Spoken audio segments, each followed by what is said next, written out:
Sheikh Hasina colonel Rajib phone আলাপ প্রকাশ, চাঞ্চল্যকর তথ্য। আসসালামু আলাইকুম স্যার। ওই যে ওরা কিন্তু জায়গায় জায়গায় এখনই জমা হতে শুরু করছে। মিরপুর 10 নম্বরে উত্তরা, তারপর ব্র্যাক ইউনিভার্সিটি যাওয়া দেবে, গলিতে গলিতে থাকবে। ঠিক আছে স্যার। এখন ওরা যে শুধু ওই অল্প জমা থাকবে করতে হবে, তাহলে ওনারা আসবে না। ঠিক আছে স্যার। বাংলাদেশের ইতিহাসে ভয়াবহ জুলাই আগস্ট আন্দোলনের সময়কার এক অডিও ফোনালাপ প্রকাশ পেয়েছে, যেখানে তৎকালীন প্রধানমন্ত্রী স্বৈরাচারী শেখ হাসিনা ও তার উপসামরিক সচিব কর্নেল রাজীবের কথোপকথন উঠে এসেছে। ওই অডিওতে আন্দোলনরত ছাত্র জনতার উপর সরাসরি গুলির নির্দেশ দেওয়া হয়েছিল বলে ট্রাইব্যুনালে জানানো হয়েছে। ঘটনাটি ঘিরে দেশ জুড়ে নতুন করে তোলপাড় শুরু হয়েছে। সোমবার আন্তর্জাতিক অপরাধ ট্রাইব্যুনাল একে মানবতা বিরোধী অপরাধের মামলায় শেখ হাসিনা, আসাদুজ্জামান খান কামাল সহ 3 জনের বিরুদ্ধে দ্বিতীয় দিনের যুক্তিতর্ক উপস্থাপন করেন চিফ প্রসিকিউটর মোহাম্মদ তাজুল ইসলাম। বিচারপতি মোহাম্মদ গোলাম মর্তুজা মজুমদারের নেতৃত্বাধীন 3 সদস্যের প্যানেলে যুক্তিতর্কে রাষ্ট্রপক্ষ ওই অডিও কথোপকথন ট্রাইব্যুনালে উপস্থাপন করে। প্রসিকিউশন সূত্রে জানা যায়, আলোচিত ফোনালাপটি 2024 সালের 29 জুলাই রাতে সংঘটিত হয়, যখন রাজধানীর বিভিন্ন স্থানে বিক্ষোভ দমন অভিযানে সেনা ও পুলিশ মোতায়েন করা হচ্ছিল।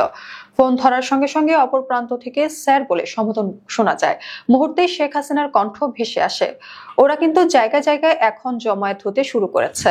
মিরপুর, যাত্রাবাড়ী, উত্তরা, ব্র্যাক ইউনিভার্সিটি, সব জায়গায় শুরুতেই করতে হবে। ধাওয়া দিলে গলিতে গলিতে ছড়িয়ে পড়বে। এবার আর কোনো কথা নাই, এবার শুরুতেই দিবা। ওই বক্তব্যের উদ্ধৃতি টেনে চিফ প্রসিকিউটর বলেন, শেখ হাসিনার সঙ্গে কথোপকথনে অপর প্রান্তের ব্যক্তি হলেন কর্নেল রাজীব, যিনি তখন প্রধানমন্ত্রী ডেপুটি মিলিটারি সেক্রেটারি ছিলেন। ফোনে দেওয়া এই নির্দেশের পরপরই গুলি চালানো হয়, যার ফলে বহু মানুষ নিহত হন।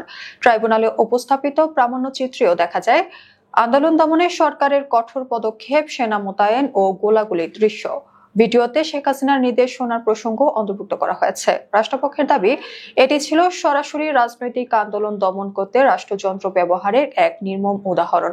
প্রসিকিউটর তাজুল ইসলাম যুক্তিতর্কে বলেন, এখানে স্পষ্টভাবে দেখা যাচ্ছে একজন রাষ্ট্রপ্রধানের গণ আন্দোলন দমনে জীবনহানির নির্দেশ দিয়েছেন।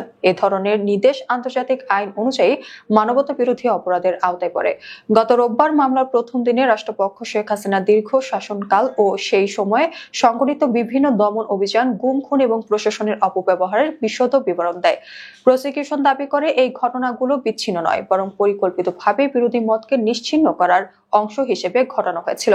রাজনৈতিক বিশ্লেষকদের মতে এই ঘটনাটি শুধু শেখ হাসিনা সরকারের অতীত নয়, বরং বাংলাদেশের রাজনৈতিক ইতিহাসে প্রশ্ন তুলছে, একজন রাষ্ট্রনেতা কতদূর পর্যন্ত ক্ষমতার প্রয়োগ করতে পারেন। ট্রাইব্যুনালে মামলাটির পরবর্তী শুনানি আগামী সপ্তাহে নির্ধারিত হয়েছে। তখন আরো নতুন প্রমাণ উপস্থাপনের সম্ভাবনা রয়েছে বলে জানা গেছে।